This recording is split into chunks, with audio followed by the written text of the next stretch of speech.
celui qui donne plus, c'est le plus important. Et ce phénomène dans les églises traditionnelles, où des pasteurs qui ont des ailes cachap, qui sont, par exemple, si je faisais partie de ces faux pasteurs-là, vous auriez vu zèle cachap,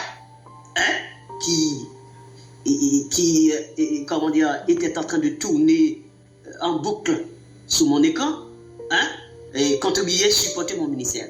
Je n'ai pas de ministère pour que vous supportez. Supportez quoi? Depuis quand vous avez vu qu'un apôtre avait demandé à quelqu'un de supporter mon ministère? Mais je n'ai pas besoin que vous supportiez mon ministère. Vous allez supporter mon ministère comment? Vous êtes le Saint-Esprit.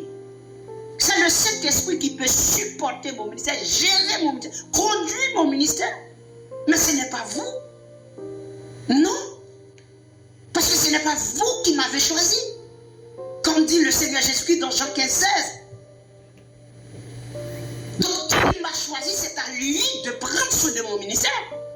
Je ne vous dis de me supporter, de supporter mon ministère, venez supporter, contribuer, Depuis quand vous demandez à des païens de contribuer? Quand je vais vous demander de contribuer, est-ce que je sais qui vous êtes sur l'internet là?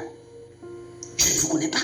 Alors, il y aura des prostituées, il y aura des dealers de drogue, il y aura des assassins, des criminels, des meurtriers qui vont contribuer pour l'église de Jésus-Christ.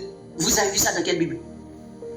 Le Seigneur a dit, n'apportez pas le salaire d'une prostituée dans ma maison, le salaire d'un astronaute ou les gens qui consultent les morts, les défunts là.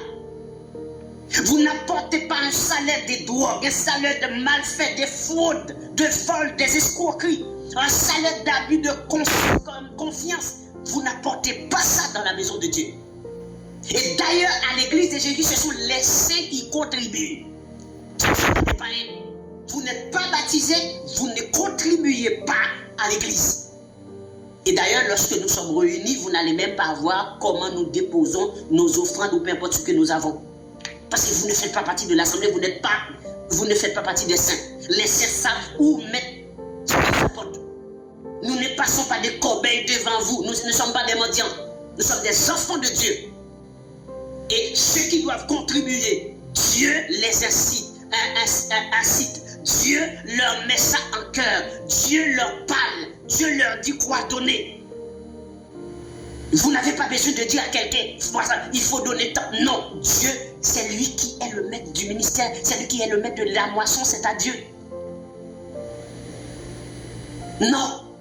Si vous pensez que moi, je vais demander, même à... Non, jamais, je ne fais jamais ça. Je ne touche pas à l'argent. Parce que je m'occupe de la parole dans la prière. Comme dit l'apôtre dans Acte 6. Nous allons nous occuper au ministère de la parole et dans la prière. Les diacres s'occupent des finances ou de la distribution qui doit se faire chaque jour. Ça, c'est le fondement des apôtres. Mais l'argent, non. Je préfère dépenser mon propre argent. Je préfère vivre de mon propre. Et d'ailleurs, je ne touche rien et je n'ai pas besoin de l'argent de personne, comme dit Paul. Parce que je ne veux pas m'enlever ce sujet de gloire de pouvoir parler largement avec ma bouche large. Et j'ai souffert pour prêcher cet évangile. J'ai subi beaucoup de choses pour que je puisse parler avec ma bouche largement ouverte. Pour que personne ne ferme ma bouche. Vous allez inventer quelque chose, pas de problème. Mais ce que vous allez faire là, c'est une invention. Ce ne sera pas vrai. Sinon, ce serait une honte. Puisque Matthieu 5, 20 dit, si votre justice ne surpasse pas celle des pharisiens et des scribes, vous n'entrez pas dans le royaume des cieux.